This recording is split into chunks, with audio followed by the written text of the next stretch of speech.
나 배고파. 밥 줘. 방금 식사하셨잖아요. 이제 그만 좀 하세요.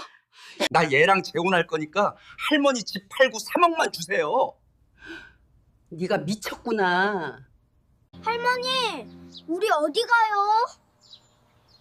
이 더러운 집구석 어디 한번 잘 사나 보자고. 며느리 따위가 뭔데? 이 반지는 우리 아들 거야. 너는 이 집에서 밥이나 하고 살았으면 됐어.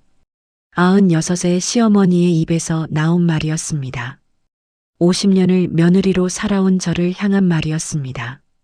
20살에 이 집에 시집와서 지금까지 단 하루도 쉬지 않고 살았습니다. 하지만 치매 걸린 시어머니는 하루에 7번씩 밥 달라고 소리치고 방금 드신 걸 잊어버리고 며느리가 날 굶긴다며 저를 도둑 취급합니다. 건물주인 남편은 매일 골프장만 다니며 시어머니 모시는 게 며느리 도리 아니냐고 합니다. 20년 전 바람 피운 것도 자식들 때문에 참았습니다. 이혼한 아들은 15살 어린 여자와 재혼하겠다며 할머니 요양원 보내고 할머니 집 팔아서 제 신혼집 마련하겠다고 합니다. 그날 병원에서 의사가 말했습니다. 과로로 심장이 약해졌어요. 이대로면 1년도 못 버티십니다. 1년. 제게 남은 시간은 고작 1년이었습니다. 그 순간 깨달았습니다. 나는 50년을 며느리로, 아내로, 엄마로만 살았지, 나 자신으로는 단 한 번도 살아본 적이 없다는 것을. 손자들의 손을 잡고 말했습니다. 미안하지만 이제 나도 살고 싶구나. 나의 첫 반란이 시작됐습니다. 이제 황혼의 편지함에 도착한 오늘의 사연이 열리려 합니다. 혹시 아직 구독하지 않으셨다면 지금 눌러주세요. 여러분의 응원이 더 많은 이야기를 전할 힘이 됩니다. 엄마, 이제 할머니 요양원 보내요. 같은 집에 살면서도 한 번도 시어머니를 돌보지 않았던 아들이 아침 식탁에서 갑자기 그런 말을 꺼냈습니다.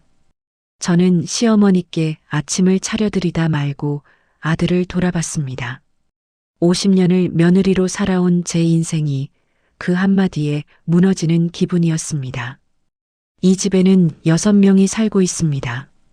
96살 치매 시어머니, 골프만 치러 다니는 남편, 이혼하고 돌아와 방 한 칸 차지한 아들, 그리고 아들이 데려온 손자 둘, 7살, 9살 두 아이를 돌보는 사람도, 치매 시어머니를 케어하는 사람도 오직 저 하나뿐입니다. 오늘 아침도 똑같았습니다. 6시에 일어나 시어머니께 아침상을 차려드렸고, 시어머니는 한 숟가락 드시더니 제 얼굴을 빤히 쳐다보셨습니다. 당신 누구야? 우리 집에 도둑이 들었어.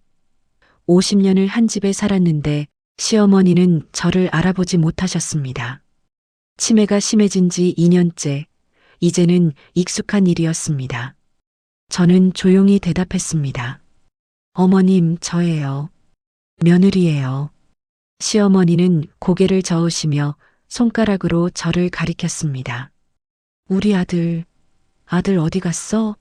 이 여자가 우리 집 물건 훔쳐갈 것 같아. 방에서 자고 있는 아들을 부르시는 겁니다. 하지만 아들은 일어나지 않았습니다. 새벽까지 술 마시고 들어온 아들은 오전 11시가 되어야 겨우 일어납니다. 저는 시어머니를 안심시킨 뒤 부엌으로 돌아와 손자들 아침을 준비했습니다. 손자 둘이 일어나 거실로 나왔습니다. 할머니, 배고파요. 응, 곧 차려줄게. 손자들 밥을 차려주고 학교 갈 준비를 시키는데 안방에서 시어머니 목소리가 들렸습니다.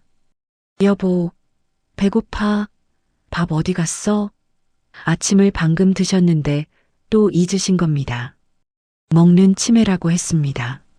30분마다 배고프다고 하시고 방금 드신 것도 까맣게 잊으십니다. 하지만 저는 하루 세 끼만 제대로 차려드릴 수 있었습니다. 나머지 시간에는 냉장고에서 과일을 꺼내 깎아드리거나 찬장에 있는 떡을 드렸습니다. 저는 과일 접시를 들고 안방으로 들어갔습니다. 어머님, 사과 깎아왔어요. 드세요. 시어머니는 사과를 보더니 갑자기 화를 내셨습니다. 이게 뭐야? 밥은 안 주고 왜 자꾸 과일만 줘? 며느리가 시어머니 제대로 굶기려고 작정했구나. 어머님, 아침 방금 드셨잖아요. 거짓말. 나 아침 안 먹었어. 밥 차려와. 저는 입술을 깨물었습니다. 설명해봤자 소용없다는 걸 알고 있었습니다. 시어머니는 사과 한쪽을 드시더니 다시 소리쳤습니다. 이런 거 말고 밥 달라고. 며느리가 시어머니를 무시하네. 정말이지, 이 집에서 저는 뭐란 말입니까? 50년을 며느리로 살았는데 아침도 못 먹었다고 억울하게 누명을 쓰고 있는 겁니다. 손자들을 학교에 보내려고 현관으로 나가는데 남편이 골프 가방을 들고 나왔습니다. 여보, 오늘 골프 약속 있어. 저녁은 집에서 먹을 거니까 준비해 놓고. 그럼 어머님은요? 오늘 병원 가셔야 하는데. 당신이 모시고 가면 되잖아. 나는 바쁘니까. 남편은 그렇게 말하고는 문을 닫고 나갔습니다. 30년 전 운 좋게 산 땅이 재개발되면서 건물주가 된 이후로 남편은 집안일에 일절 관심이 없었습니다. 월세만 받아먹으면서 하루 종일 골프 치고 친구들 만나러 다니는 게 남편의 일상이었습니다. 시어머니 케어는 당연히 며느리인 제 몫이었습니다. 시어머니 모시는 게 며느리 도리 아니야? 내가 돈 벌어오는데 그것도 못해? 남편은 늘 그렇게 말했습니다. 손자들을 학교 앞까지 데려다주고 집으로 돌아오니 아들이 거실 소파에 누워 TV를 보고 있었습니다. 이혼하고 이 집으로 돌아온 지 1년이 넘었지만 아들은 한 번도 손자들을 학교에 데려다 준 적이 없습니다. 엄마, 아침 뭐 있어요? 내가 먹을 건 냉장고에 있어. 데워 먹어. 에이, 귀찮게. 엄마가 차려주면 안 돼요? 저는 대답하지 않고 부엌으로 갔습니다. 설거지를 시작하는데 시어머니가 또 안방에서 소리쳤습니다. 배고파. 밥 줘. 아침을 드신 지 1시간도 안 됐는데 또 배고프다고 하십니다. 저는 떡을 접시에 담아 안방으로 들어갔습니다. 어머님, 인절미 있어요. 드세요. 시어머니는 떡을 보더니 접시를 밀어냈습니다. 떡은 왜 줘? 밥 달라고 했잖아. 아침도 안 줬으면서 떡으로 때우려고. 어머님, 아침 드셨어요. 조금 이따 점심 차려드릴게요. 거짓말쟁이. 며느리가 시어머니 괴롭히네. 우리 아들한테 일러 바쳐야겠어. 시어머니는 소리를 지르며 방문을 두드렸고 거실에 있던 아들은 볼륨을 높여 TV 소리에 묻혀버렸습니다.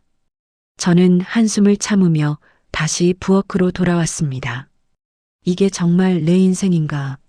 70세가 된 지금까지 나는 단 하루도 쉬어본 적이 없구나. 점심 준비를 시작했습니다. 시어머니께 밥상을 차려드리고 아들 점심도 차렸습니다. 시어머니는 점심을 드시면서도 중간중간 저를 의심하는 눈빛으로 쳐다보셨습니다. 이거 뭐 넣은 거 아니야? 이상한 거 넣어서 나 죽이려고? 어머님, 그냥 된장찌개예요. 맛있게 드세요. 믿을 수가 없어. 며느리가 시어머니를 뭘로 보는 거야? 아들은 그 옆에서 핸드폰만 들여다보고 있었습니다. 아들, 할머니 좀 받으려. 엄마 힘들어. 엄마가 하면 되잖아요. 저 바빠요. 무엇이 바쁜지 물어볼 힘도 없었습니다. 오후 2시쯤 되자 시어머니가 또 배고프다고 하셨습니다. 저는 바나나를 깎아드렸습니다. 어머님은 또다시 왜 밥이 아니냐며 성을 내셨죠. 어머님, 점심 드셨어요. 저녁 때 또 차려드릴게요. 점심? 나 점심 안 먹었어. 거짓말하지 마. 저는 더 이상 설명하지 않았습니다. 손자들이 학교에서 돌아왔을 때 아들은 여전히 소파에 누워 있었습니다. 아빠, 우리 숙제 봐줘. 아빠 피곤해.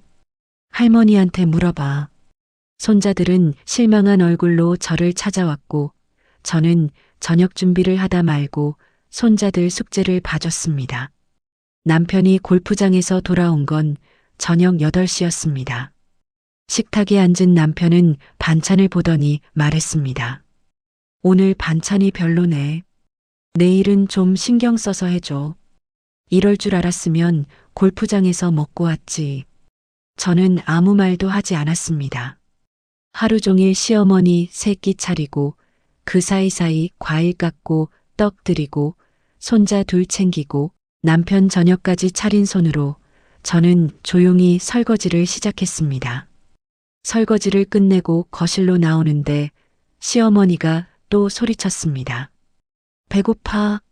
밥 줘. 저는 찬장에서 식혜를 꺼내드렸습니다. 그날 밤 모두가 잠든 후 저는 거실 소파에 앉아 창밖을 바라봤습니다. 50년을 이렇게 살았구나. 며느리로, 엄마로, 할머니로. 그런데 나는 언제나 자신으로 살았을까? 다음 날 아침 아들이 식탁에 앉으며 말했습니다. 엄마, 이제 할머니 요양원 보내요. 저 재혼하려고요. 그 순간 제 손에서 국그릇이 떨어질 뻔했습니다. 재혼이라고? 제 목소리가 떨렸습니다. 아들은 태연하게 고개를 끄덕이며 핸드폰을 꺼내 사진을 보여줬습니다. 네, 이 사람이에요. 이름은 수진이고요. 올해 35이에요. 화면 속에는 아들보다 15살이나 어린 젊은 여자가 환하게 웃고 있었습니다. 아들은 올해 50입니다. 저는 핸드폰을 보다 말고 아들을 똑바로 쳐다봤습니다. 그래서 할머니를 요양원에 보내겠다고? 수진이가 그러는데요. 치매 할머니 모시면서 신혼생활 하기는 힘들대요. 당연한 거 아니에요? 젊은 사람이 90대 치매 환자 케어하면서 살 수는 없잖아요. 당연하다고 했습니다. 젊은 여자는 당연히 힘들 테니 요양원에 보내야 한다고 그렇게 말하는 아들의 입에서 나온 다음 말은 더 충격적이었습니다. 그리고 엄마, 솔직히 말할게요. 할머니 집 있잖아요. 지금 비어있는 그 집 말이에요. 할머니 요양원 보내면 그 집 팔아야 할 것 같아요. 할머니 집을? 네, 어차피 3년째 비어있잖아요. 할머니 치매 걸려서 우리 집 오신 이후로 한 번도 안 가셨잖아요.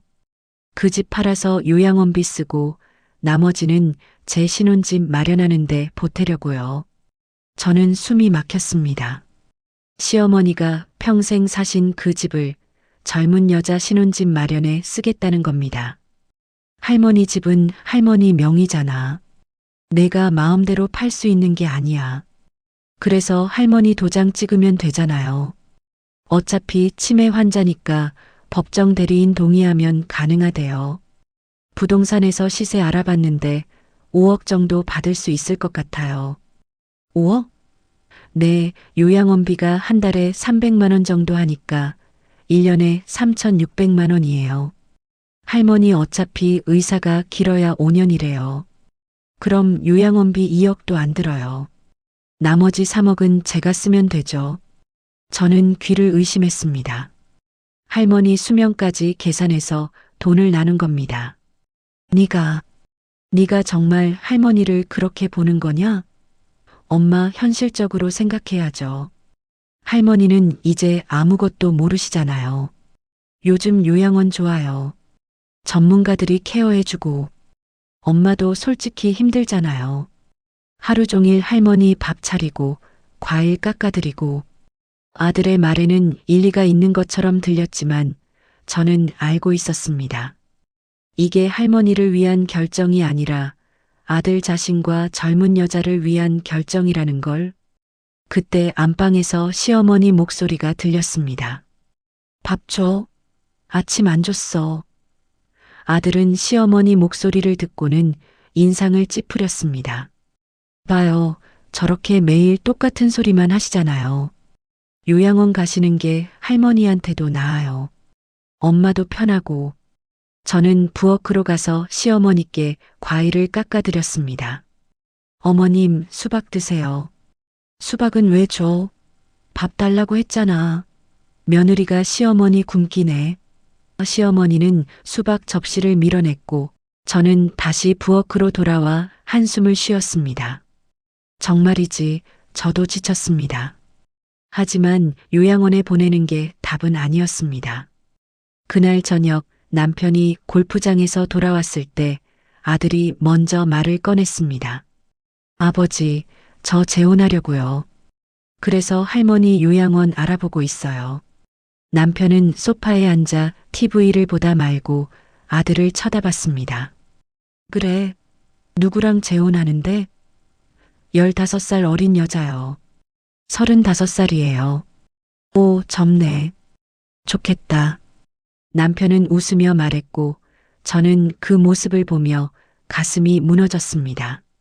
아들이 이어서 말했습니다. 근데 그 친구가 치매 할머니 모시기는 부담스럽대요. 그래서 할머니 요양원 보내려고 하는데 아버지 생각은 어때요? 남편은 잠시 생각하더니 고개를 끄덕였습니다.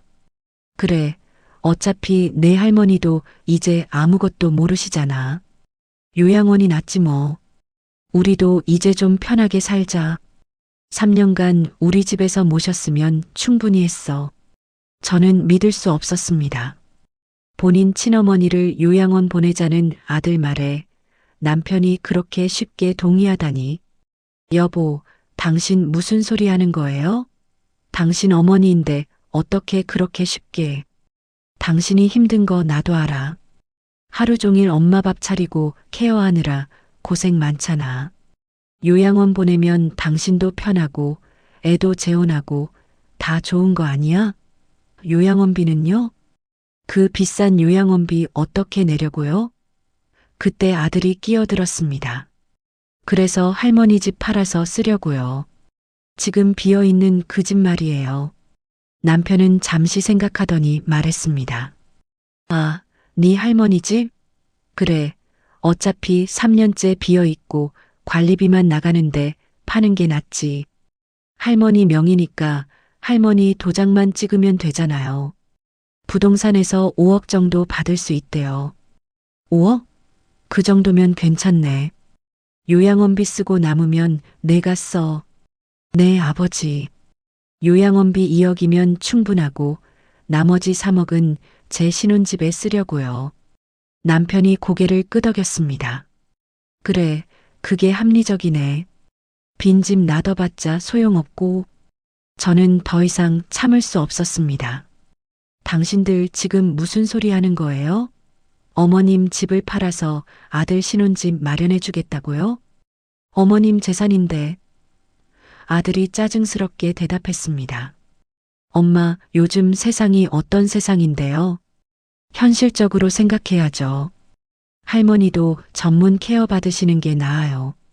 저 빈집에 혼자 계신 것보다 요양원이 낫잖아요. 할머니는 지금 빈집에 안 계셔. 우리 집에 계시잖아. 그러니까 제가 못 돌보니까 요양원 보내자는 거잖아요. 엄마도 힘들고 저도 재혼해야 하고 할머니도 전문 케어 받으시고 다 좋은 거예요. 목소리가 커지자 손자들이 방에서 나왔습니다. 9살 손자가 울먹이며 물었습니다. 할머니, 왜 싸워요? 증조할머니 어디 보낸대요? 저는 손자를 안으며 말했습니다. 아니야, 아무데도 안 보내. 하지만 7살 손자는 아빠를 쳐다보며 물었습니다. 아빠, 우리 엄마는 언제 와요? 엄마 보고 싶어요. 아들은 손자를 안아 올리며 말했습니다. 아빠가 새 엄마 데려올게. 예쁘고 젊은 엄마. 그럼 우리 새 집에서 같이 살자. 증조할머니는 요양원에서 편하게 지내시고 손자들은 새 엄마 이야기에 눈을 반짝였지만 저는 가슴이 미어졌습니다. 이 아이들은 친엄마도 없이 자라고 있는데 이제 15살 어린 새엄마가 이 아이들을 제대로 키울 수 있을까요? 그리고 엄마. 아들이 다시 말했습니다. 재혼하면 애들도 데려갈게요. 새 가정 꾸리는데 애들이 있어야 완전한 가족 같잖아요. 애들을 데려간다고? 네, 당연하죠. 제 애들인데요. 엄마도 이제 쉬세요. 할머니 모시느라 힘드셨잖아요. 저는 손자들을 꼭 안았습니다. 3년간 제가 키운 이 아이들을 15살 어린 새엄마에게 맡긴다고요? 그날 밤 시어머니가 또 배고프다고 소리쳤습니다. 저는 떡을 드렸지만 시어머니는 화를 내셨습니다. 거실에서 TV 보던 남편과 아들은 시어머니 목소리를 듣고도 못 들은 척했습니다. 저는 혼자 안방으로 들어가 시어머니를 달랬습니다. 어머님, 저녁 드셨어요. 조금만 참으세요. 거짓말. 나 밥 안 먹었어. 며느리가 나 굶겨 죽이려고.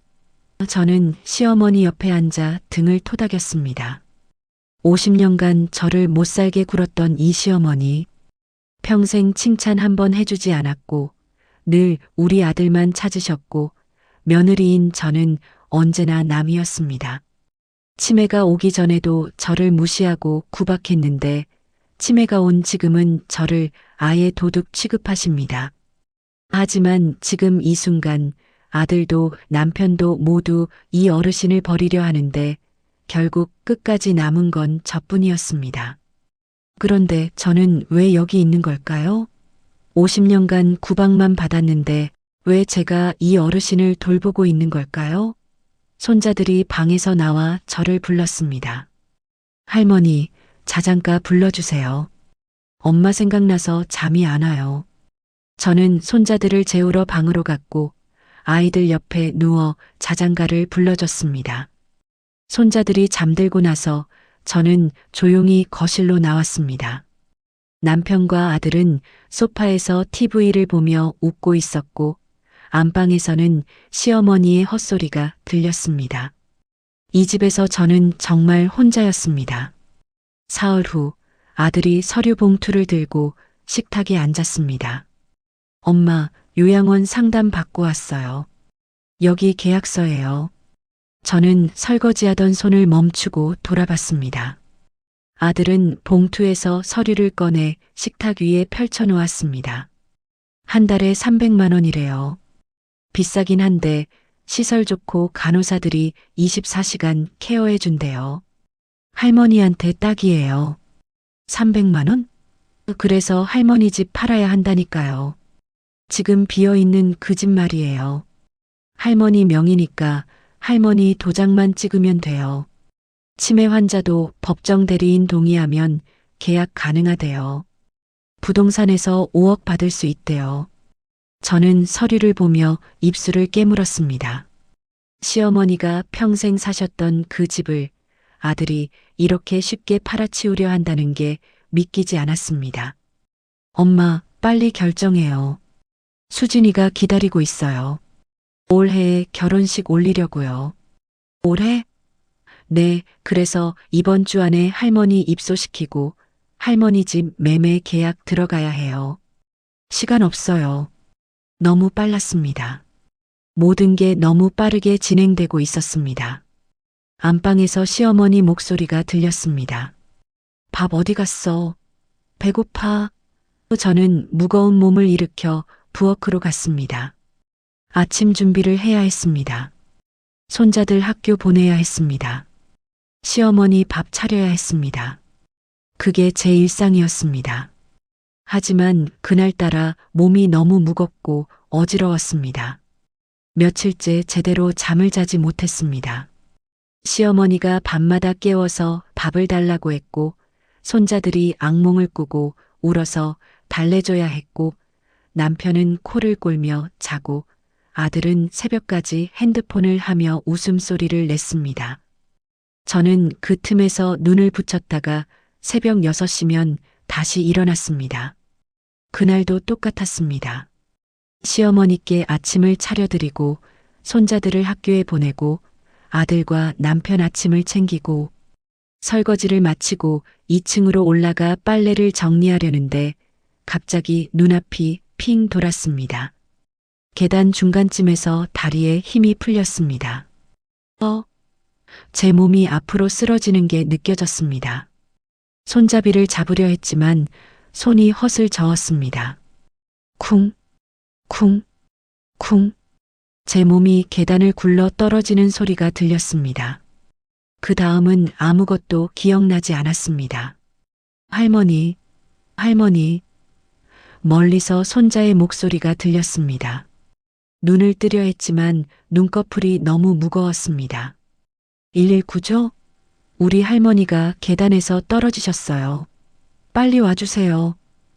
9살 손자의 떨리는 목소리였습니다. 그 어린 손자가 119를 부르고 있었습니다. 얼마나 시간이 흘렀을까요? 눈을 떴을 때는 하얀 천장이 보였습니다. 병원이었습니다. 옆에서 9살 손자가 울먹이며 제 손을 잡고 있었고 7살 손자는 의자에 앉아 눈물을 흘리고 있었습니다. 할머니, 깨어나셨어요? 응. 여기가 어디니? 병원이에요. 할머니가 계단에서 굴러 떨어지셨어요. 제가 119 불렀어요. 아빠는 집에 없었고 할아버지는 골프 가셨어요. 119를 부른 건 9살 손자였습니다. 남편도 아들도 집에 없었고 어린 손자가 정신을 차려 구급차를 불렀다고 했습니다. 할머니, 많이 아파요? 7살 손자가 물었고 저는 고개를 저었습니다. 아니야, 할머니 괜찮아. 하지만 온몸이 쑤셨습니다. 허리가 특히 아팠고 머리도 지끈거렸습니다. 그때 의사가 들어왔습니다. 50대쯤 되어 보이는 남자 의사였습니다. 정신 차리셨네요. 보호자분은요? 제가 할머니 손자예요. 9살 손자가 대답했고 의사는 난처한 표정을 지었습니다. 가족 전화번호 알고 있니? 손자가 제 핸드폰을 꺼내 남편에게 전화를 걸었지만 남편은 받지 않았습니다. 골프장에서 라운딩 중이었을 겁니다. 아들 전화도 마찬가지였습니다. 결국 의사는 저에게 직접 말했습니다. 환자분, 다행히 골절은 없습니다. 하지만 검사 결과가 좋지 않아요. 무슨 말씀이세요? 과로와 극심한 스트레스로 심장에 무리가 왔습니다. 혈압도 위험 수준이고요. 이대로 계속 무리하시면 솔직히 말씀드리면 1년도 못 버티십니다. 1년이요? 저는 의사를 멍하니 쳐다봤습니다. 네, 지금 당장 쉬셔야 해요. 무거운 것 들지 마시고 스트레스 받는 일 하지 마시고 충분히 쉬세요. 안 그러면 정말 위험합니다. 심근경색이 올 수 있어요. 1년. 70년을 살았는데 이제 1년밖에 남지 않았다는 겁니다. 손자들이 제 손을 꼭 잡으며 울었습니다. 할머니, 돌아가시면 안 돼요. 우리 어떡해요? 할머니 없으면 안 돼요. 제발. 저는 손자들을 안아주며 눈물을 참았습니다. 이 아이들 앞에서 울 수는 없었습니다. 1시간쯤 지나서 남편이 병실로 들어왔습니다. 골프복 차림이었습니다. 뭐야, 별일 아니네. 괜히 놀랐잖아. 골프 치다 말고 왔는데. 여보, 의사 선생님이 1년도 못 버틴대요. 뭐? 그게 무슨 소리야? 계단에서 넘어진 거 아니야? 의사가 다시 들어와 설명했습니다. 낙상은 큰 문제가 아닙니다. 문제는 과로예요. 심장이 많이 약해져 있어요. 계속 무리하시면 위험합니다. 충분히 쉬셔야 해요. 남편은 난처한 표정을 지었습니다. 쉬라니. 집에 시어머니 모셔야 하는데 어떻게 쉬어요? 우리 엄마 치매 환자라고요. 그럼 요양보호사를 쓰시든지 가족들이 분담을 하시든지 해야죠. 지금 상태로는 안 됩니다. 환자분 목숨이 위험해요. 남편은 아무 말도 하지 않았습니다. 그저 난처한 표정으로 핸드폰만 만지작거렸습니다. 아마 골프 약속을 취소하는 메시지를 보내고 있을 겁니다. 그날 저녁 병실에 아들이 찾아왔습니다. 엄마, 괜찮으세요? 응. 의사 선생님한테 들었어요. 많이 무리하셨나 봐요. 그러게 제가 요양원 보내자고 했잖아요. 엄마가 이러실 줄 알았어요. 아들은 여전히 요양원 이야기를 꺼냈습니다. 엄마, 이번 기회에 결정하세요. 할머니 요양원 보내고 엄마도 쉬시고 엄마 건강이 더 중요하잖아요. 1년밖에 못 산다는데 그 1년이라도 편하게 사셔야죠. 저는 아들을 바라봤습니다. 정말 제 건강을 걱정하는 걸까요? 아니면 요양원 계약을 빨리 진행하고 싶은 걸까요? 엄마, 할머니 집 매매 계약 일정 잡았어요. 다음 주면 계약금 들어와요. 5억 중에 2억은 요양원비로 쓰고 나머지 3억은 제가 쓸게요. 엄마는 그냥 쉬세요. 5억을 그렇게 나눠 쓴다는 겁니다. 할머니 집을 팔아서 젊은 여자와 신혼집을 마련하겠다는 겁니다. 그날 밤 병실에 혼자 누워 천장을 바라봤습니다. 손자들은 남편이 데려갔고 시어머니는 아들이 돌보고 있다고 했습니다. 하루만 제가 없어도 집안이 이렇게 돌아가는구나. 50년간 제가 했던 일들을 하루도 못 버티고 서로 떠넘기고 있구나. 문득 깨달았습니다. 나는 50년을 며느리로, 엄마로, 할머니로만 살았구나. 70년 인생에서 내가 하고 싶었던 게 뭐였을까? 내가 꿈꿨던 게 뭐였을까? 20살에 시집와서 50년을 시어머니 눈치 보며 살았고 남편이 바람 피웠을 때도 자식들 때문에 참았고 아들 키우느라 내 인생은 없었고 이제 70세가 되어서는 손자까지 키우고 있고 이게 정말 내 인생의 전부였을까? 의사는 1년밖에 못 산다고 했습니다. 그럼 그 1년도 이렇게 살아야 할까요? 시어머니 밥 차리고 남편 뒷바라지하고 손자들 키우고 그러다 죽는 걸까요? 아니면 이제는 다르게 살 수 있을까요? 저는 눈물을 흘리며 생각했습니다. 이제는 달라져야 한다고.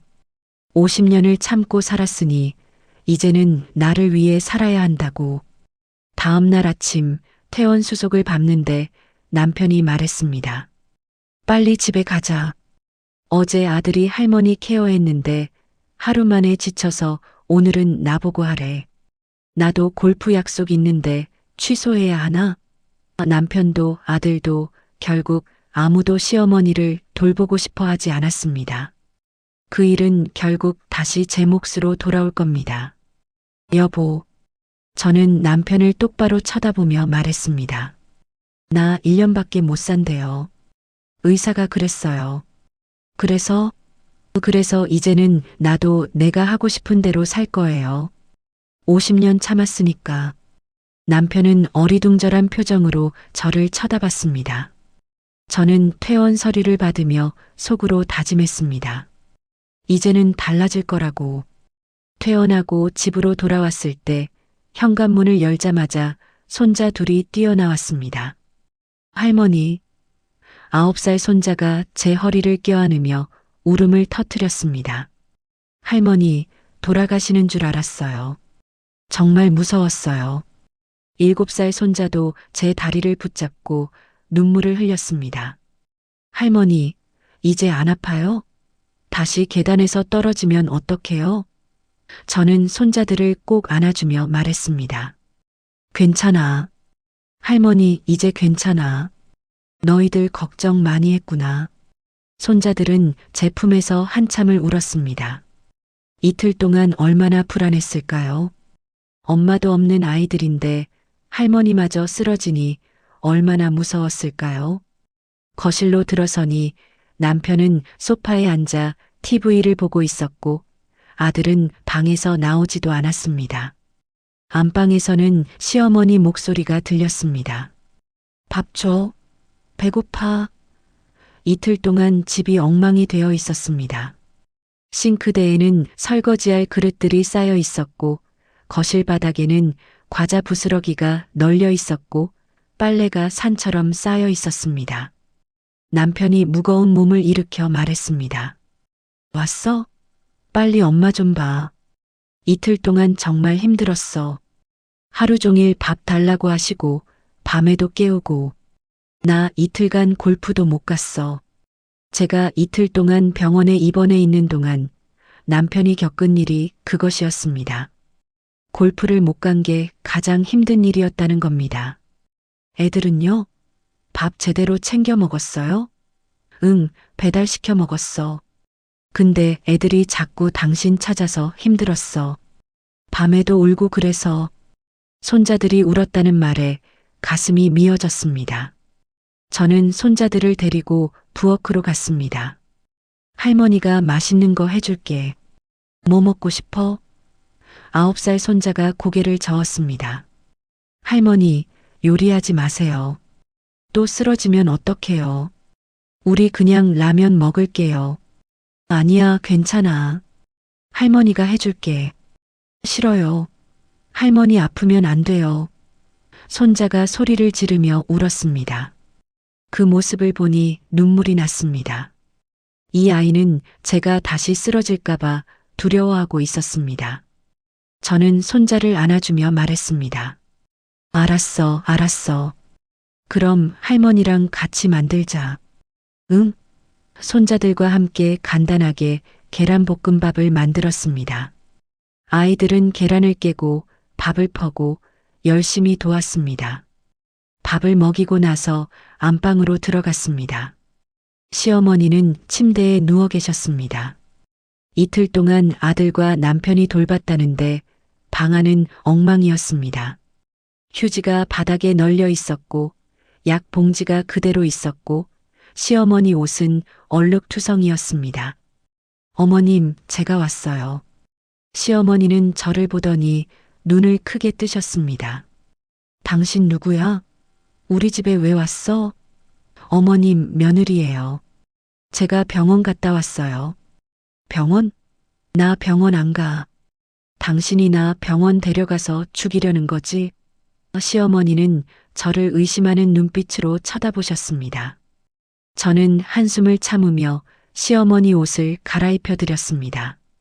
방 청소를 하고 약을 챙겨드리고 물을 떠다 드렸습니다. 밥 먹었어? 배고파. 어머님, 조금 전에 드셨어요. 거짓말.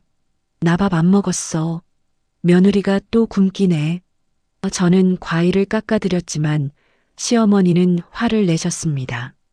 그때 아들이 방에서 나왔습니다. 핸드폰을 보며 웃고 있었습니다. 아마 젊은 여자친구와 메시지를 주고받고 있었을 겁니다. 할머니, 왜 그러세요? 이 며느리가 나한테 밥도 안 주고 괴롭혀.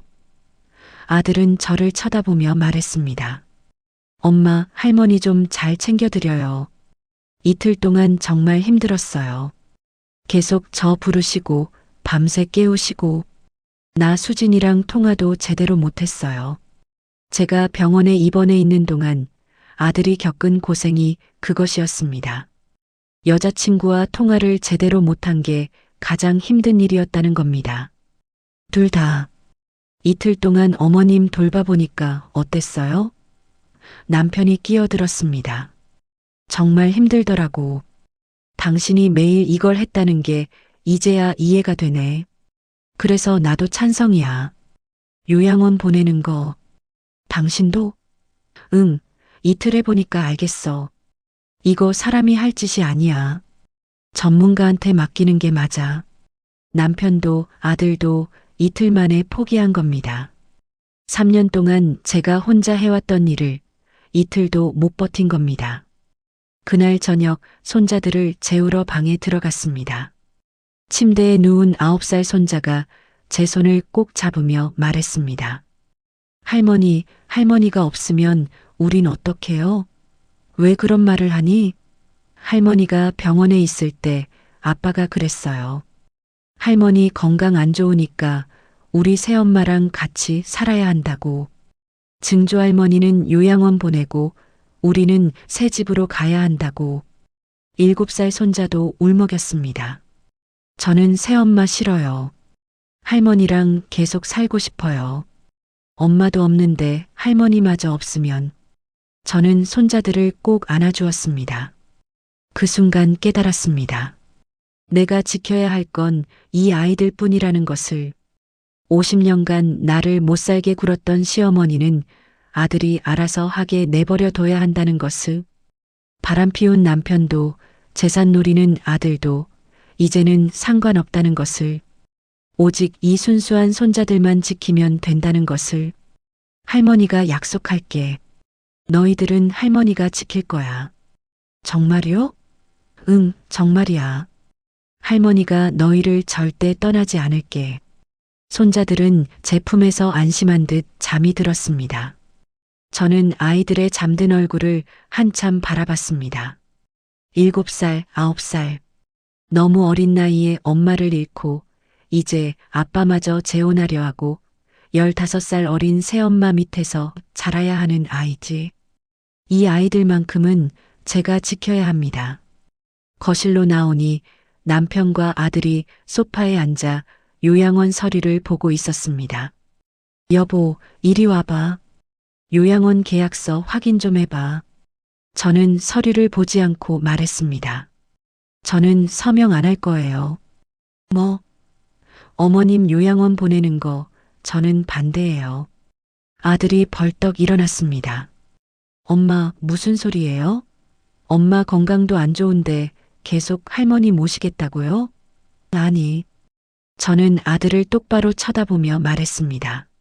나는 안 모셔. 네가 모셔. 네. 어머님은 네 할머니잖아. 네가 효도하고 싶으면 네가 직접 모시든지 요양원 보내든지 네가 알아서 해. 나는 이제 손자들만 챙길 거야. 남편이 황당하다는 표정으로 말했습니다. 당신 지금 무슨 소리 하는 거야? 시어머니 모시는 게 며느리 도리 아니야? 당신 어머니는 당신이 모시세요. 50년 했으면 충분해요. 저는 이제 손자들이랑 살 거예요. 저는 그렇게 말하고 손자들 방으로 들어갔습니다. 뒤에서 남편과 아들이 뭐라고 하는 소리가 들렸지만 저는 신경 쓰지 않았습니다. 손자들 옆에 누워 아이들의 숨소리를 들으며 생각했습니다. 이제는 달라질 거라고. 50년간 참았던 모든 것들을 이제는 내려놓을 거라고. 시어머니를 지키려는 마음 따위는 없었습니다. 평생 저를 구박하고 칭찬 한 번 안 해주고 치매 와서도 저를 도둑 취급하는 그 어르신을 왜 제가 끝까지 모셔야 합니까? 아들이 알아서 하게 두면 됩니다. 요양원을 보내든 직접 모시든 그건 아들의 몫입니다. 저는 이제 이 아이들만 지킬 겁니다. 손자들을 꼭 안으며 속으로 다짐했습니다. 이 아이들만큼은 내가 지킬 거야. 나머지는 이제 전부 내려놓을 거야. 다음 날 아침 저는 평소처럼 일어나지 않았습니다. 6시 알람이 울렸지만 끄고 다시 누웠습니다. 안방에서 시어머니 목소리가 들렸습니다. 밥 줘. 배고파. 하지만 저는 일어나지 않았습니다. 손자들이 깨어나 제 옆에 누웠습니다. 할머니, 학교 가야 해요. 응, 알았어. 할머니가 아침 차려줄게. 거실로 나가니 남편이 소파에서 일어나고 있었습니다. 여보, 빨리 엄마 밥 좀 차려줘. 또 시작하시네. 당신이 차려드려요. 당신 어머니잖아요. 뭐? 당신 어제 한 말 진심이야? 네, 진심이에요. 저는 이제 손자들만 챙길 거예요. 어머님은 당신이 모시세요. 남편은 황당하다는 표정으로 저를 쳐다봤지만 저는 부엌으로 가서 손자들 아침만 차렸습니다. 계란 후라이와 토스트, 우유. 간단하지만 아이들이 좋아하는 메뉴였습니다. 안방에서 시어머니 목소리가 점점 커졌습니다. 밥 어디 있어? 며느리, 밥 차려와. 남편이 망설이다가 부엌으로 들어왔습니다. 이거 어떻게 하는 거야? 엄마 밥. 냉장고에 반찬 있어요. 밥 퍼서 상 차리시면 돼요. 나보고 하라고? 네, 당신 어머니니까요. 남편은 투덜거리며 냉장고를 열었습니다. 하지만 어떤 반찬을 꺼내야 할지 몰라 한참을 뒤적였습니다. 결국 김치와 계란찬 몇 개를 꺼내 접시에 덜었고 밥을 퍼서 안방으로 가져갔습니다. 어머니, 아침 드세요. 이게 뭐야? 반찬이 고작 이것뿐이야? 며느리는 어디 갔어? 며느리는 바빠요. 제가 가져왔어요. 아들이 밥을 차려와. 며느리가 게을러서 안 하는 거지. 며느리 불러. 시어머니의 소리가 집안을 울렸지만 저는 손자들과 조용히 아침을 먹었습니다. 손자들을 학교에 보내고 집으로 돌아오니 남편이 난처한 표정으로 서 있었습니다. 엄마가 또 배고프다고 하시는데 그럼 과일 깎아드리세요. 내가 어떻게 과일을 깎아? 당신이 해줘. 못해요. 의사 선생님이 무리하지 말래요. 당신이 하세요. 남편은 어쩔 수 없이 사과를 꺼내 깎기 시작했습니다. 하지만 칼질이 서툴러서 사과 반쪽이 거의 껍질째 잘려나갔습니다. 안방에 가져다 드렸지만 시어머니는 화를 내셨습니다. 이게 뭐야? 아들이 친엄마 굶겨 죽이려고 하네. 어머니, 며느리 아파요. 이거라도 드세요. 네가 뭘 알아? 며느리 어디 갔어? 남편은 지친 얼굴로 거실로 나왔습니다. 골프 가방을 들더니 말했습니다. 오늘 골프 약속 있어. 나갔다 올게. 어머님은요? 애한테 부탁해. 나 진짜 약속 있어. 남편은 그렇게 도망치듯 집을 나갔습니다. 결국 방에서 자고 있던 아들을 깨웠습니다. 일어나. 할머니 좀 받으려. 엄마, 나 늦게 잤어요. 수진이랑 통화하느라. 그래도 일어나. 내 할머니야. 아들은 짜증을 내며 일어났습니다. 안방으로 들어가더니 5분도 안 돼서 나왔습니다. 엄마, 할머니가 또 배고프대요. 밥 차려드려요. 냉장고에 있어. 내가 차려드려. 에이, 나 이런 거 못해요. 엄마가 해줘. 못해. 네가 효도하고 싶으면 내가 직접 해. 아들은 마지못해 부엌으로 갔지만 뭘 어떻게 해야 할지 몰라 헤맸습니다. 결국 라면을 끓여 안방으로 가져갔습니다. 할머니, 라면 드세요. 라면? 며느리는 밥을 차려주는데 넌 라면을 가져와? 우리 며느리 어디 갔어? 할머니, 오늘은 제가 할게요. 네가 뭘 알아? 며느리가 밥을 차려줘야지. 50년간 내가 시켰는데. 시어머니의 목소리에 저는 가슴이 철렁했습니다. 50년간 시켰다. 시어머니는 제가 자발적으로 한 게 아니라 시켜서 한 거라고 생각하고 계셨던 겁니다. 며느리 도리가 아니라 시어머니가 시켜서 한 일이라고. 오후가 되자 시어머니가 또 소리쳤습니다. 밥 줘. 아무도 밥 안 줘. 우리 아들. 며느리가 나 굶겨 죽이려고 해. 아들이 지쳐서 저에게 왔습니다. 엄마, 제발요. 할머니 좀 받으려요. 나 못하겠어요. 하루 종일 밥 달라고 하시고 화장실 가시겠다고 하시고 저는 언제 수진이랑 연락해요? 저는 고개를 저었습니다. 못해. 내가 요양원 보내고 싶으면 내가 알아서 해. 나는 이제 손자들만 챙길 거야. 그날 저녁 손자들이 학교에서 돌아왔을 때 집안은 엉망이었습니다. 아들은 거실 소파에 쓰러져 자고 있었고 안방에서는 시어머니가 여전히 밥 줘라고 소리치고 있었습니다. 손자들이 걱정스러운 얼굴로 물었습니다. 할머니, 증조할머니는요? 증조할머니는 아빠가 돌보고 있어. 근데 아빠가 자고 있어요. 그럼 깨워. 아빠 일이야. 9살 손자가 아빠를 깨웠고 아들은 짜증을 내며 일어났습니다. 뭐야, 왜 깨워? 아빠, 증조할머니가 밥 달라고 하세요. 아, 진짜. 아들은 피곤한 얼굴로 안방으로 들어갔습니다. 하루 만에 지친 얼굴이었습니다. 3년을 혼자 해온 저를 이해할 수 있을까요? 그날 밤 이상한 일이 일어났습니다. 안방에서 시어머니가 갑자기 조용해졌습니다.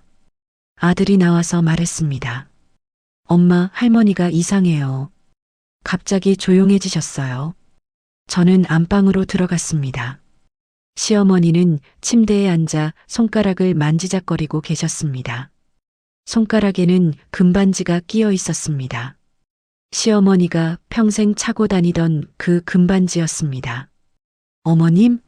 시어머니가 고개를 들어 저를 쳐다봤습니다. 눈빛이 달랐습니다. 평소의 흐릿한 눈빛이 아니라 또렷한 눈빛이었습니다. 며느리냐? 네, 어머님. 저예요. 내가 얼마나 살았지? 96이세요, 어머님. 시어머니가 금반지를 빼려고 하셨습니다.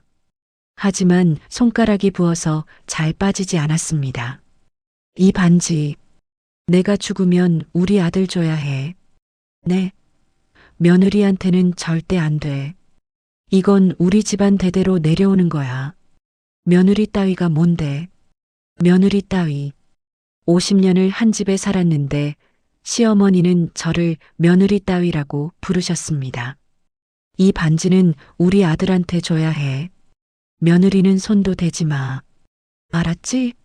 어머님, 50년간 내가 이 집에서 밥이나 하고 살았으면 됐어. 이 반지는 네 것이 아니야. 절대로. 그 순간 깨달았습니다. 치매가 오기 전에도 지금도 이 시어머니는 단 한 번도 저를 가족으로 인정한 적이 없다는 것을. 그동안 밥 차리고 빨래하고 청소하고 시중 들었지만 저는 이 집의 가족이 아니라 그냥 며느리 따위였던 겁니다. 손자들이 방문 앞에 서서 듣고 있었습니다. 9살 손자가 안으로 들어와 말했습니다. 증조할머니, 그런 말하지 마세요. 우리 할머니 나쁜 사람 아니에요. 너희는 가만히 있어. 이건 어른들 일이야. 시어머니는 손자를 밀쳤고 7살 손자가 울기 시작했습니다. 저는 손자들을 뒤로 보내고 시어머니 앞에 섰습니다. 어머님 말씀 다 들었습니다. 그래, 들었으면 됐어. 이 반지는 우리 아들 거야. 네 것 아니야. 네, 알겠습니다. 그 반지 원하지도 않아요. 뭐? 어머님, 제가 50년간 이 집 며느리로 살았습니다. 20살에 시집와서 지금까지 어머님 모시며 살았습니다. 하지만 어머님은 단 한 번도 저를 칭찬해 주신 적 없으시죠? 칭찬? 며느리가 시어머니 모시는 게 당연한데 무슨 칭찬을 해? 그렇게 생각하셨군요. 며느리가 시어머니 모시는 게 당연하다고. 그렇지. 당연한 거야. 저는 깊게 숨을 들이쉬었습니다. 어머님, 이제 저도 어머님을 며느리로서 모실 의무를 내려놓겠습니다. 뭐라고? 50년이면 충분합니다. 이제 아들이 모실 거예요. 당신의 금반지를 물려받을 아들이. 시어머니는 화들짝 놀라며 소리쳤습니다. 이 못된 며느리가 이제 와서 배은망덕하게 먹여 살렸다고요? 저는 웃음이 나왔습니다. 제가 그동안 밥 차리고 빨래하고 청소하고 어머님 수발 들었는데 어머님이 저를 먹여 살렸다고요? 그래. 우리 집에서 밥 먹고 잤으면 내가 먹여 살린 거지. 그럼 이제 아들이 어머님을 먹여 살리면 되겠네요. 저는 이제 손자들하고 나갈 겁니다. 시어머니가 손가락으로 저를 가리키며 소리쳤습니다. 아들, 아들 불러. 이 며느리가 나를 버리겠대. 아들이 황급히 들어왔습니다. 무슨 일이에요? 아들아, 내 며느리가 나를 버리겠대. 엄마, 뭐 하는 거예요? 저는 아들을 똑바로 쳐다보며 말했습니다. 네가 모셔. 네 할머니야. 나는 이제 애들만 데리고 나갈 거야. 너희가 요양원 보내고 싶으면 보내. 할머니 집 팔아서 네 신혼집 마련하고 싶으면 해. 하지만 나는 이제 상관없어. 나는 손자들만 지킬 거야. 손자들이 제 뒤에서 제 옷을 잡았습니다. 할머니, 우리 어디 가요? 우리 셋이 살 곳 찾아야지. 9살 손자가 힘차게 말했습니다. 좋아요. 저는 할머니랑 같이 갈래요. 증조 할머니는 나빠요. 할머니한테 나쁜 말 했어요. 7살 손자도 고개를 끄덕였습니다. 저도 할머니랑 같이 살래요. 시어머니가 소리쳤습니다. 애들까지 데려간다고? 그 애들은 우리 집안 손자들이야. 어머님, 손자들은 제가 3년간 키웠어요. 엄마도 없는 이 아이들 키운 건 저예요. 아들도 아니고 어머님도 아니고 저였어요. 저는 손자들의 손을 잡고 안방을 나왔습니다.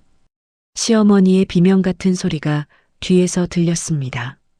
당장 돌아와. 내가 나를 버리면 누가 날 돌봐. 하지만 저는 돌아보지 않았습니다. 50년 만에 첫 반란이었습니다. 손자들의 손을 잡고 거실로 나왔을 때 남편이 골프장에서 막 돌아온 참이었습니다. 골프 가방을 내려놓으며 물었습니다. 무슨 일이야? 엄마가 왜 저렇게 소리 지르셔? 여보, 저 이제 어머님 안 모실 거예요. 애들하고 나갈 거예요. 남편의 얼굴이 굳었습니다. 뭐? 당신 지금 무슨 소리 하는 거야? 이 정도 했으면 충분해요. 이제 당신이 당신 어머니 모시세요. 남편이 버럭 소리를 질렀습니다. 이제 와서 뭐 하는 거야? 당신 미쳤어? 미친 게 아니에요. 정신 차린 거예요. 의사가 1년밖에 못 산다고 했어요. 그 1년이라도 제가 하고 싶은 대로 살고 싶어요. 1년밖에 못 산다고 가족을 버리겠다는 거야? 그게 사람이 할 짓이야? 손자들이 무서워하며 제 뒤로 숨었습니다. 남편의 목소리가 점점 커졌습니다. 당신이 누구 덕분에 먹고 살았는데 우리 집에서 며느리 노릇하면서 편하게 살았잖아. 편하게요? 저는 웃음이 나왔습니다. 하루에 새끼밥 차리고 과일 깎고 청소하고 빨래하고 시어머니 수발 들고 손자들 키우는 게 편한 거예요? 그게 며느리 도리지.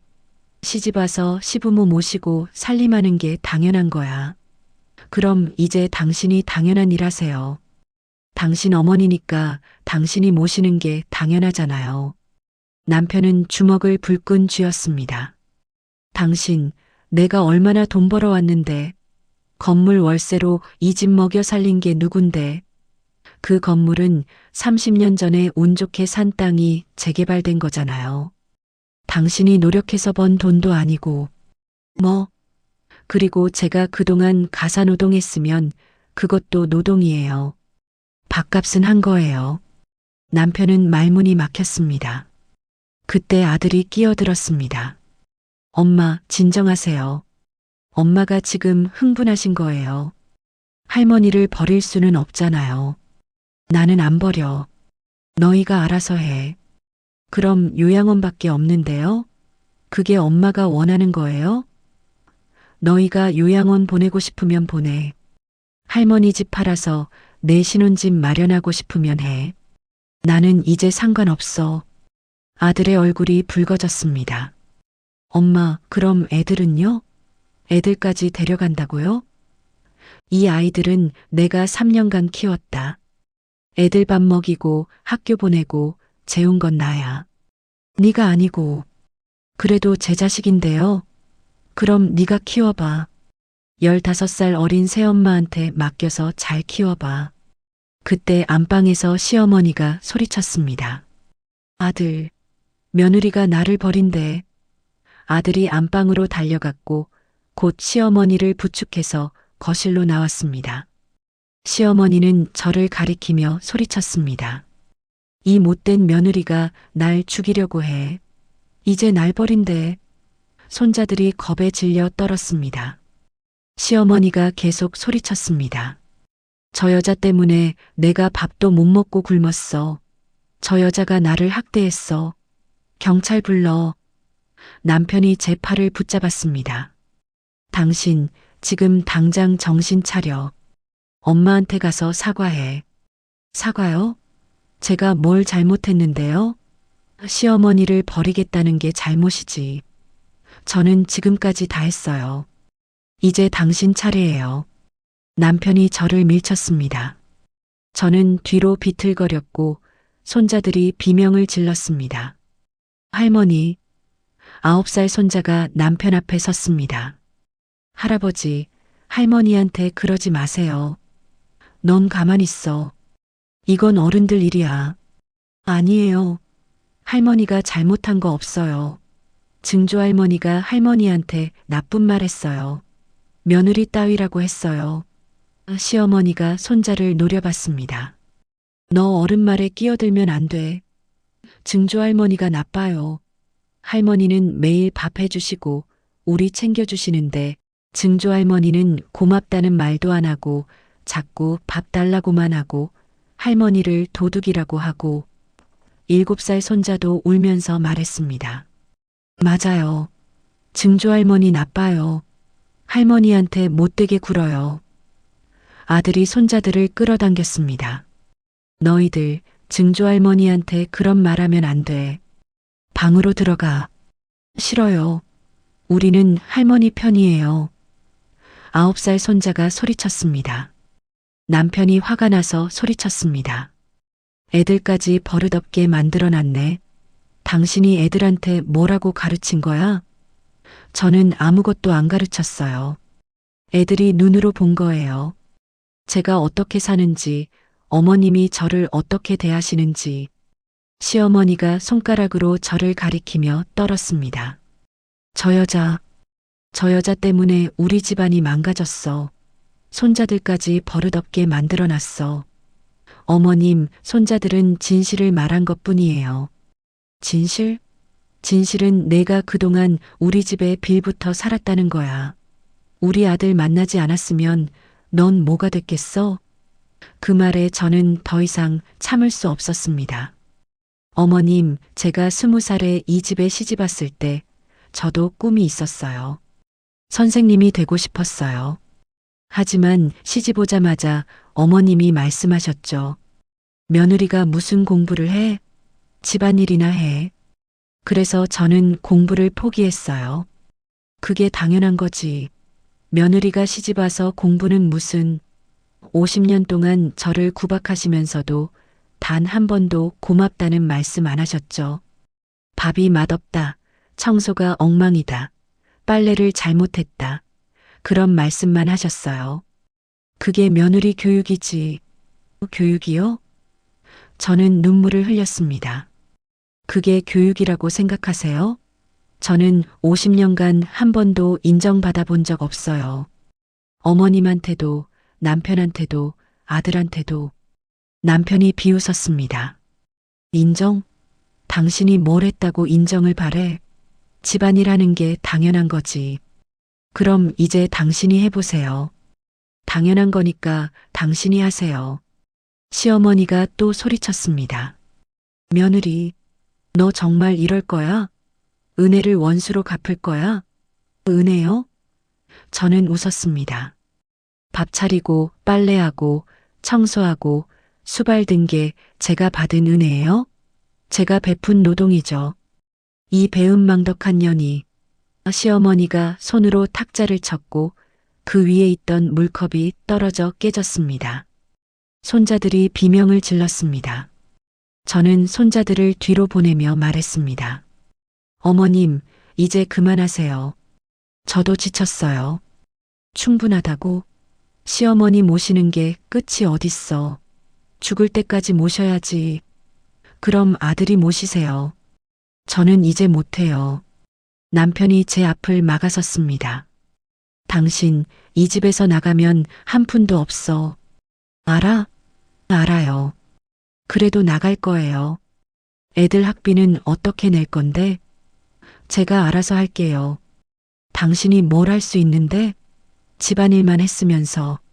저는 남편을 똑바로 쳐다봤습니다. 해보면 알겠죠. 못 해본 것들 이제 해볼 거예요. 그날 밤 손자들과 함께 작은 방에 들어가 문을 잠갔습니다. 거실에서는 남편과 아들이 큰 소리로 싸우고 있었습니다. 아버지, 이거 어떻게 해요? 할머니 누가 돌봐요? 내가 알아. 내 엄마가 해야지. 엄마가 안 한다잖아요. 그럼 요양원 보내든가. 요양원비는요? 할머니 집 팔아서 쓰면 되잖아. 안방에서는 시어머니가 계속 소리쳤습니다.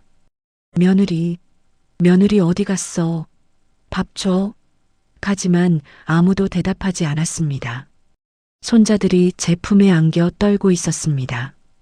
9살 손자가 작은 목소리로 말했습니다. 할머니 무서워요. 괜찮아. 할머니가 있잖아. 할아버지랑 아빠가 화났어요. 우리 어떡해요? 7살 손자도 울먹였습니다. 증조할머니가 할머니한테 나쁜 말 했어요. 할머니 잘못 없는데. 저는 손자들을 꼭 안아주었습니다. 너희들이 할머니 편 들어줘서 고마워. 할머니가 너희를 꼭 지킬게. 정말이요? 응, 정말이야. 할머니는 너희를 절대 떠나지 않을 거야. 손자들은 제 품에서 조금씩 안정을 찾았습니다. 9살 손자가 말했습니다. 할머니, 우리는 할머니 편이에요. 증조할머니는 할머니한테 너무 나빠요. 매일 밥 달라고만 하고 고맙다는 말도 안 하고 할머니를 도둑이라고 하고 할머니는 도둑 아니에요. 할머니는 착해요. 7살 손자가 덧붙였습니다. 저는 눈물을 흘렸습니다. 살면서 처음으로 누군가가 저를 인정해줬습니다. 어린 손자들이었지만 그 아이들은 진실을 보고 있었습니다. 밤늦게 모두가 잠든 후 저는 조용히 일어나 가방을 꺼냈습니다. 손자들 옷을 챙기고 필요한 물건들을 정리했습니다. 내일 아침 손자들을 데리고 이 집을 나갈 겁니다. 어디로 갈지는 모르겠지만 일단 나가야 했습니다. 50년 만에 탈출이었습니다.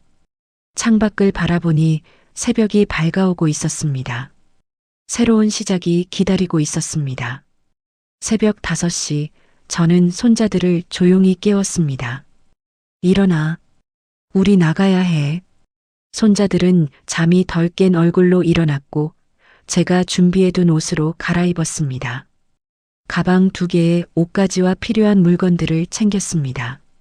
50년을 산 집이었지만 가져갈 건 별로 없었습니다. 모든 게 이 집 것이었고 제 것이라고는 몇 벌의 옷과 손자들 물건뿐이었습니다. 현관문을 열려는데 거실 불이 켜졌습니다. 남편이 소파에 앉아 있었습니다. 어디 가려고? 나가려고요. 새벽 5시에 애들 데리고? 네.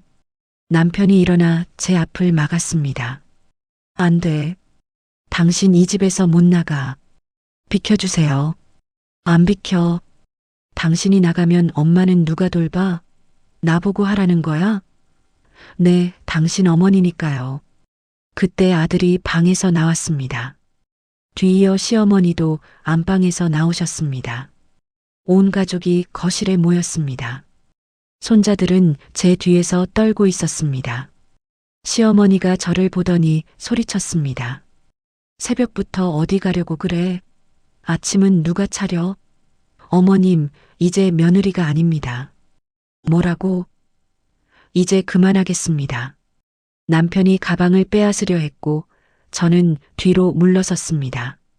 9살 손자가 할아버지 앞에 섰습니다. 할아버지, 할머니 건드리지 마세요. 넌 가만히 있어. 아들이 손자를 끌어당겼고 손자가 울음을 터뜨렸습니다. 저는 더 이상 참을 수 없었습니다. 다들 앉으세요. 할 말이 있어요.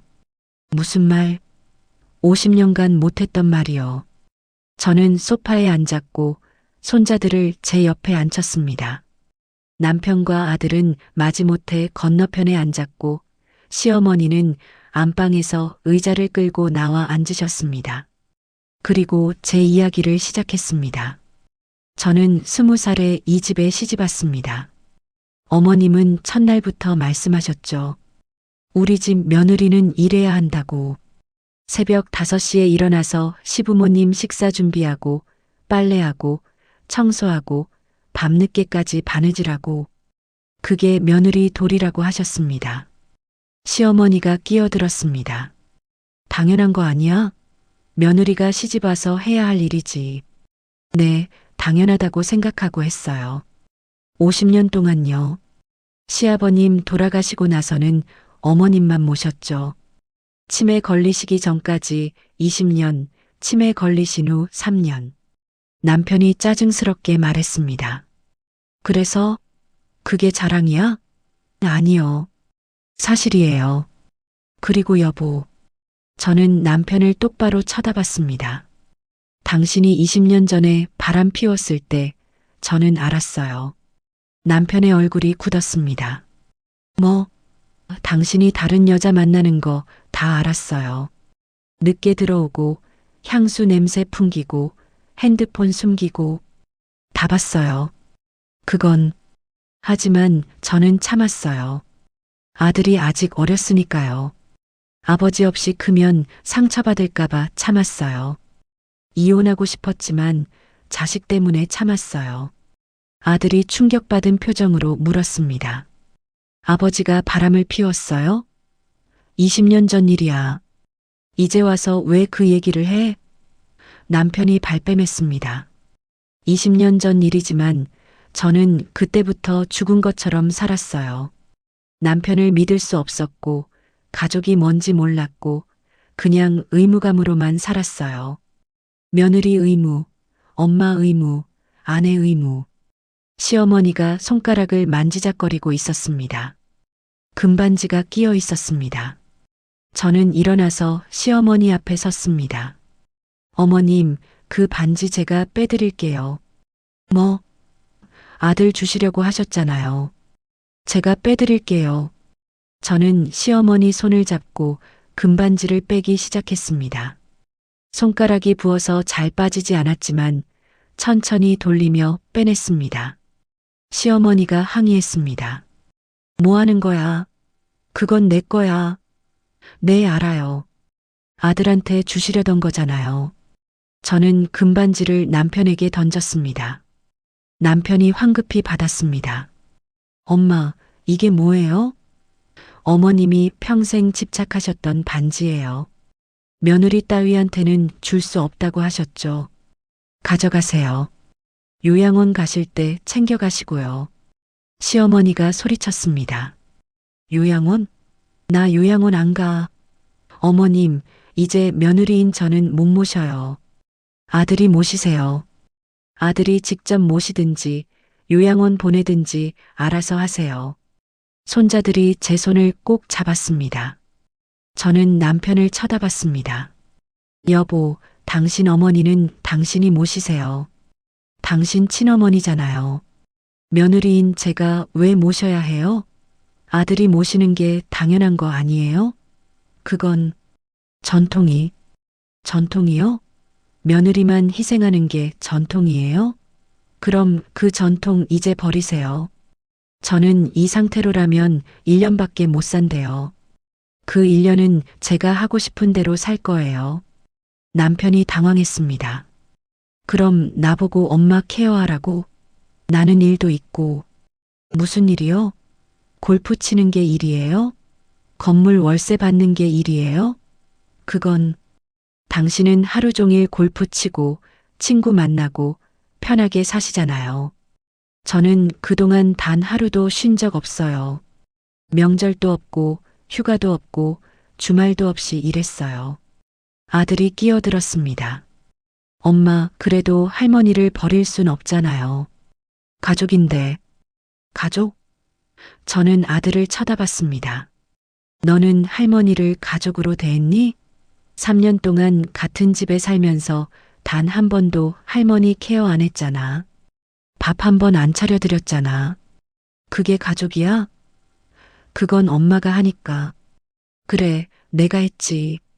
근데 너는 할머니한테 뭘 해줬는데 가족이라고 해? 할머니 집 팔아서 내 신혼집 마련하려는 게 가족이야? 아들의 얼굴이 붉어졌습니다.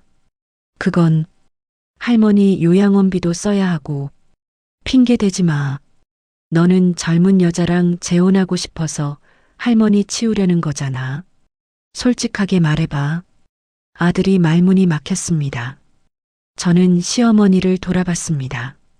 어머님, 저한테 고맙다는 말 한 번 하셨어요? 시어머니는 대답하지 않았습니다. 칭찬 한 번 하셨어요? 아니면 힘들었다고 위로라도 해주셨어요? 그게 뭐가 중요해? 며느리가 해야 할 일한 건데. 중요해요. 사람은 인정받고 싶어 하거든요. 저도 사람이에요. 한 번도 인정받지 못하고 살았어요. 손자들이 울기 시작했습니다. 9살 손자가 말했습니다. 증조할머니, 할머니한테 미안하다고 하세요. 할머니 잘못 없어요. 7살 손자도 울먹였습니다. 할머니는 매일 밥 해주시고 우리 챙겨주시는데 증조할머니는 고맙다는 말도 안 해요. 시어머니가 손자들을 쳐다봤습니다. 애들이 뭘 알아? 애들은 알아요. 누가 착한지, 누가 나쁜지. 제가 말했습니다. 남편이 일어나며 소리쳤습니다. 그래, 그럼 나가. 당신 나가면 한 푼도 없어. 어떻게 살 건데? 모르겠어요. 하지만 해볼 거예요. 그동안 못 해본 것들 이제 해볼 거예요. 애들 학비는 제가 알아서 할게요. 제가 일해서 벌겠어요. 70이나 돼서 무슨 일을 해? 뭐라도 하겠어요. 설거지라도 청소라도 뭐든 하겠어요. 여태 공짜로 일했으니까 이제는 돈 받고 일할 거예요. 아들이 비웃었습니다. 엄마 현실을 봐요. 엄마 나이를 누가 써줘요? 그건 네가 걱정할 일 아니야. 나는 손자들하고 살 거야. 아들이 말문이 막혔습니다. 시어머니의 눈에 눈물이 맺혔습니다. 치매에도 불구하고 그 순간만큼은 또렷한 눈빛이었습니다. 그럼 나는 누가 돌봐? 아들이 돌보겠죠. 당신이 평생 아끼시던 아들이요. 금반지도 물려주실 그 아들이요. 저는 가방을 들고 손자들의 손을 잡았습니다. 여보, 그리고 어머님. 그동안 고생 많으셨어요. 이제 저는 제 인생 살겠어요. 남편이 제 앞을 막았습니다. 당신 정말 후회할 거야. 후회는 이미 했어요. 이제는 후회 안 할 겁니다. 저는 남편을 밀치고 현관문을 열었습니다. 뒤에서 시어머니의 울음소리가 들렸습니다. 하지만 저는 돌아보지 않았습니다. 손자들과 함께 현관문을 나섰습니다. 새벽 공기가 차가웠지만 가슴은 뜨거웠습니다. 결혼하고 처음으로 자유로웠습니다. 뒤에서 문이 열리는 소리가 들렸습니다. 아들이 쫓아나왔습니다. 엄마, 엄마. 저는 걸음을 멈추지 않았습니다. 엄마, 진짜 가시는 거예요? 그래. 그럼 할머니는 누가 돌봐요? 네가 돌봐. 네 할머니야. 저는 못해요. 며칠 해봤는데 너무 힘들어요. 그래, 힘들지. 나는 오죽했겠니? 아들이 말문이 막혔습니다. 저는 손자들과 함께 골목을 걸어 나갔습니다. 해가 떠오르고 있었습니다. 새로운 시작이었습니다. 골목을 빠져나와 큰 길에 섰을 때 저는 처음으로 멈춰 섰습니다. 어디로 가야 할까요? 50년을 한 집에서 살았는데 이제 갈 곳이 없었습니다. 손자들이 제 손을 꼭 잡고 있었습니다. 할머니, 우리 어디 가요? 잠깐만, 할머니가 생각 좀 해볼게. 저는 핸드폰을 꺼내 통장을 확인했습니다. 70년을 살면서 모은 돈은 고작 800만 원이었습니다. 남편이 생활비로 주는 돈을 아껴서 모은 돈이었습니다. 이 돈으로 손자 둘과 함께 얼마나 버틸 수 있을까요? 일단 숙소부터 찾아야 했습니다. 손자들이 학교 가려면 씻기고 밥도 먹여야 했습니다. 역 근처에 있는 작은 모텔에 방을 잡았습니다. 하루 5만 원짜리 방이었습니다. 좁고 낡았지만 이곳이 우리의 첫 보금자리였습니다. 할머니, 여기서 살아요? 7살 손자가 물었습니다. 응, 당분간은. 할머니가 집 알아볼 테니까 조금만 참아줘. 저는 괜찮아요.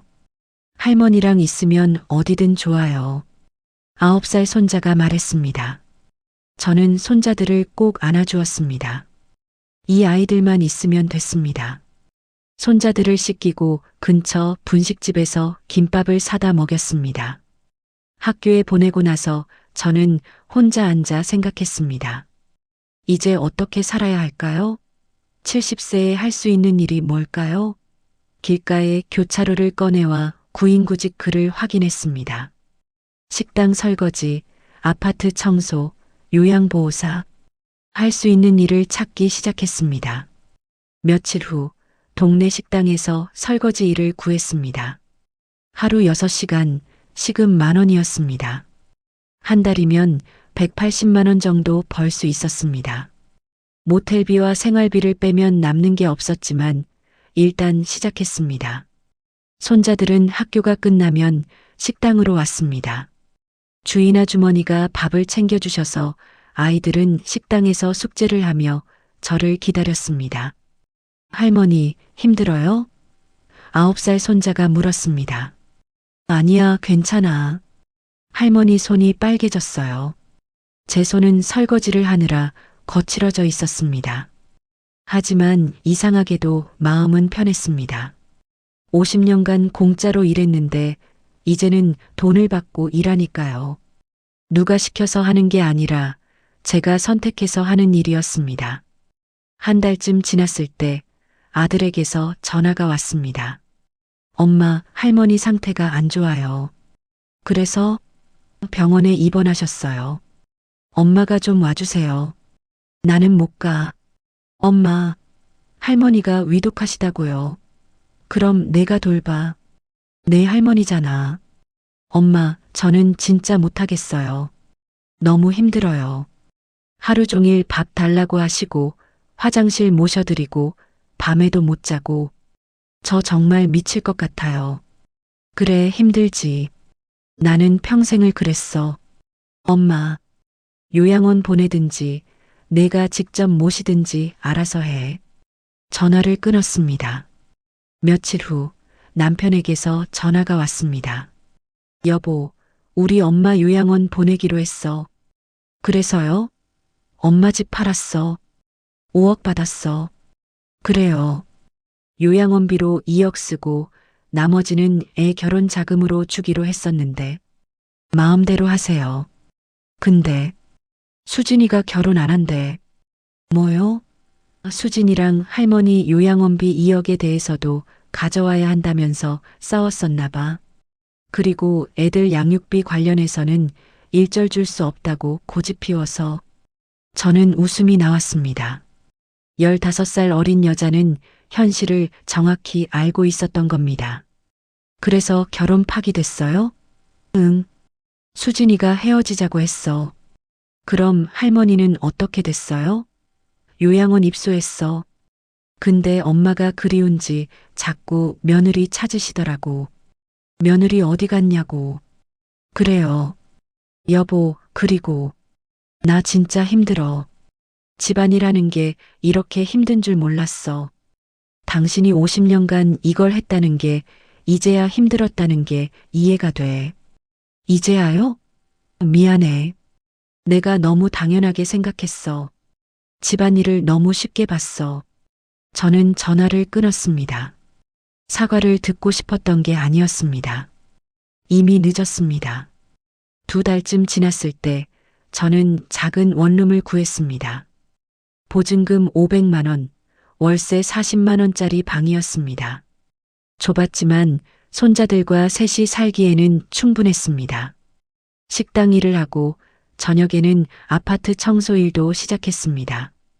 손자들은 학교에 잘 적응했습니다. 처음에는 할머니가 설거지 일한다고 놀림받을까봐 걱정했지만 손자들은 오히려 자랑스러워했습니다. 우리 할머니는 혼자서 우리 키워요. 엄마도 없고 아빠도 안 도와주는데 할머니가 일해서 우리 밥 먹여요. 9살 손자가 친구들한테 그렇게 말했다고 합니다. 어느 날 저녁 손자들이 학교에서 돌아와 물었습니다. 할머니, 오늘 뭐 해요? 할머니가 하고 싶었던 거 해볼까? 뭔데요? 공원 가자. 그냥 산책하면서. 함께 살면서 한 번도 제대로 산책해 본 적이 없었습니다. 늘 바빴고, 늘 일했고, 쉴 시간이 없었습니다.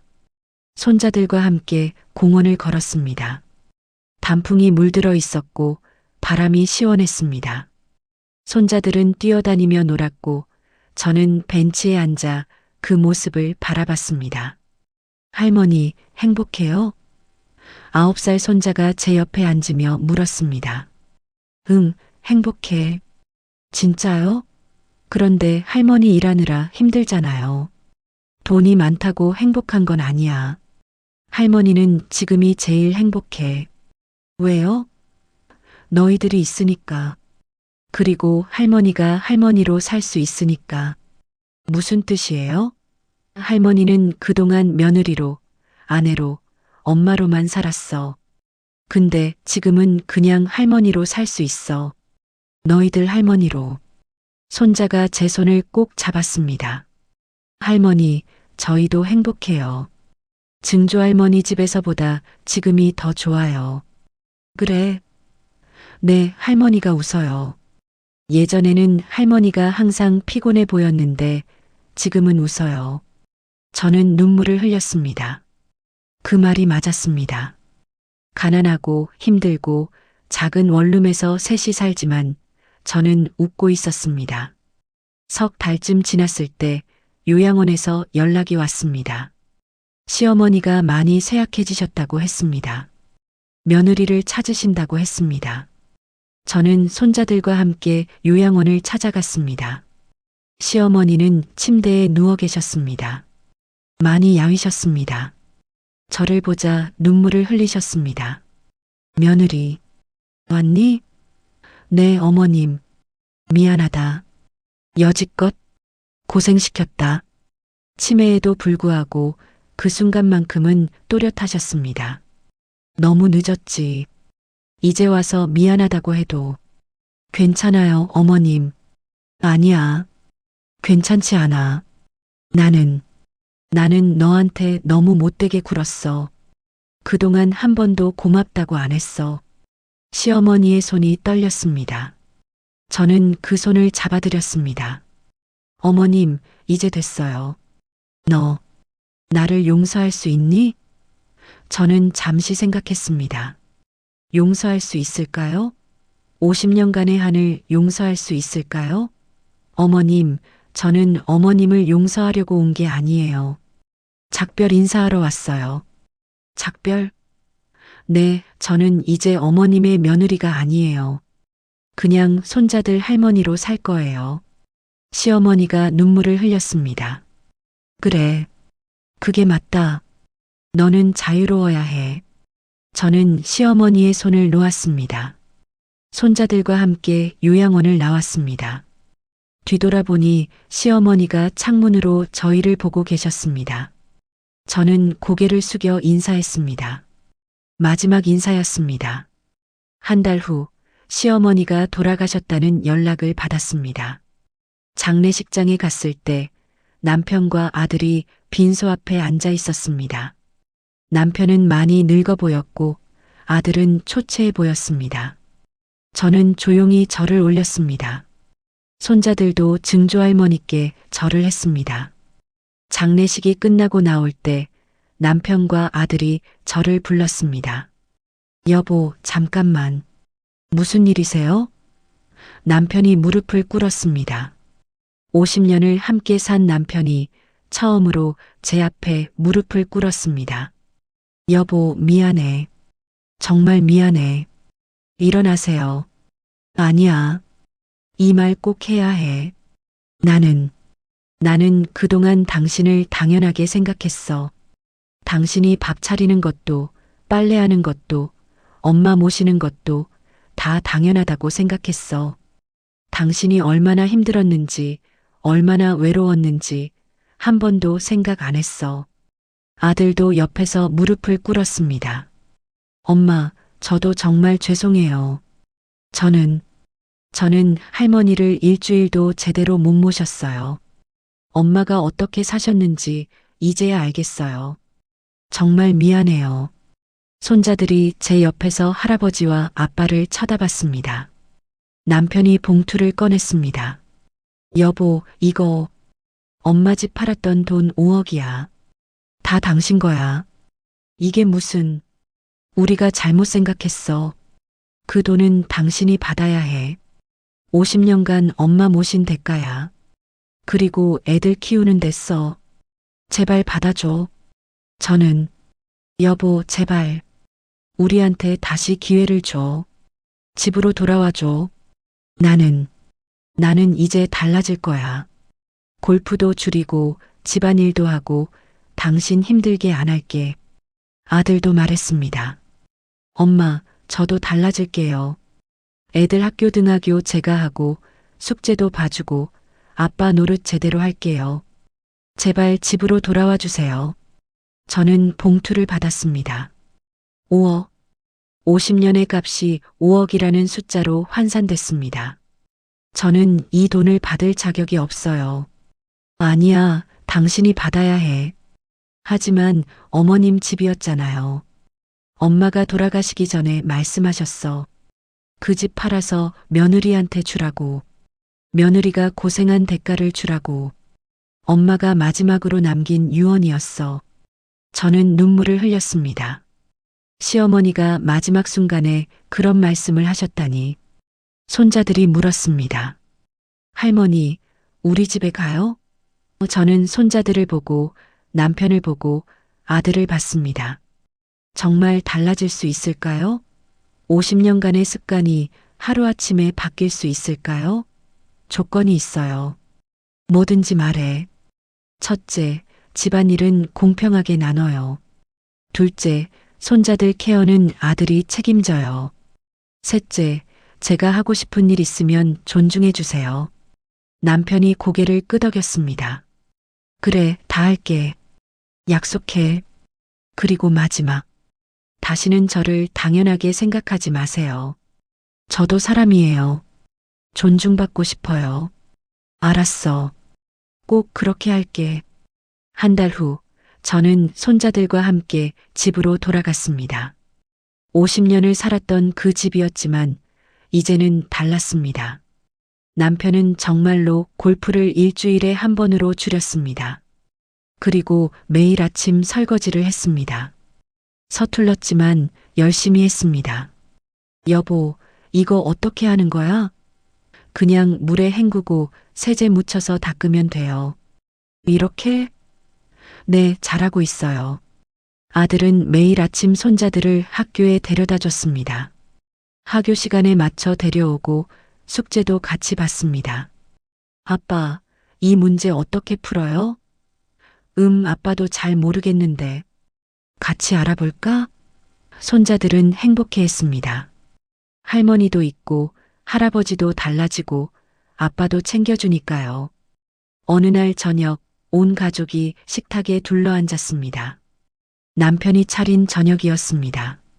맛은 별로였지만 마음이 담겨 있었습니다. 여보, 맛없지? 아니에요. 맛있어요. 거짓말. 나도 맛없는 거 알아. 근데 당신이 그동안 이렇게 매일 밥을 차렸다는 게 정말 대단한 거였어. 손자들이 웃었습니다. 할아버지, 다음엔 더 맛있게 해주세요. 그래, 할아버지가 연습 많이 할게. 그날 밤 남편이 제 손을 잡았습니다. 여보, 고마워. 다시 돌아와줘서. 저도 고마워요. 달라지려고 노력해줘서. 앞으로도 계속 노력할게. 당신이 행복하게 해줄게. 창밖으로 달이 떠올랐습니다. 50년 만에 찾은 평화였습니다. 며느리가 아니라 한 사람으로 존중받는 삶이었습니다. 거울을 보니 70세 할머니의 얼굴이 보였습니다. 주름지고 늙었지만 웃고 있는 제 얼굴이었습니다. 50년간 며느리로 살았습니다. 하지만 이제는 다릅니다. 이제 저는 존중받는 아내이자 사랑받는 엄마이자 손자들의 할머니입니다. 그리고 무엇보다 저 자신입니다. 손자들의 잠든 얼굴을 보며 속으로 다짐했습니다. 이 아이들에게 보여주자. 여자도 존중받아야 한다는 것을, 며느리도 사람이라는 것을, 그리고 언제든 변화는 가능하다는 것을. 여러분, 이 이야기를 끝까지 들어주셔서 진심으로 감사합니다. 50년을 며느리로 살아온 한 여성의 이야기였습니다. 어쩌면 여러분의 어머니, 할머니, 혹은 이웃의 이야기일 수도 있습니다. 이 이야기를 통해 우리는 무엇을 배울 수 있을까요? 첫째, 가족이란 혈연이 아니라 서로를 존중하고 사랑하는 마음에서 시작된다는 것입니다. 몇십 년을 함께 살았어도 존중 없이는 진정한 가족이 될 수 없습니다. 둘째, 며느리의 헌신을 당연하게 여기지 말아야 한다는 것입니다. 집안일도 노동이고 케어도 노동입니다. 그 노동을 인정하고 감사해야 합니다. 셋째, 변화는 언제든 가능하다는 것입니다. 늦었다고 생각할 때가 가장 빠른 때입니다. 남편도 아들도 달라질 수 있었습니다. 여러분께 묻고 싶습니다. 만약 여러분이 이 이야기의 며느리라면 어떻게 하셨을까요? 그리고 만약 여러분의 집에 이런 며느리가 있다면 지금이라도 고맙다는 말 한마디 건네는 건 어떨까요? 댓글로 여러분의 생각을 나눠주세요. 이 영상이 도움이 되셨다면 좋아요와 구독 부탁드립니다. 여러분의 응원이 더 좋은 이야기를 만드는 힘이 됩니다. 다음 이야기에서 또 뵙겠습니다. 황혼의 편지함이었습니다. 감사합니다.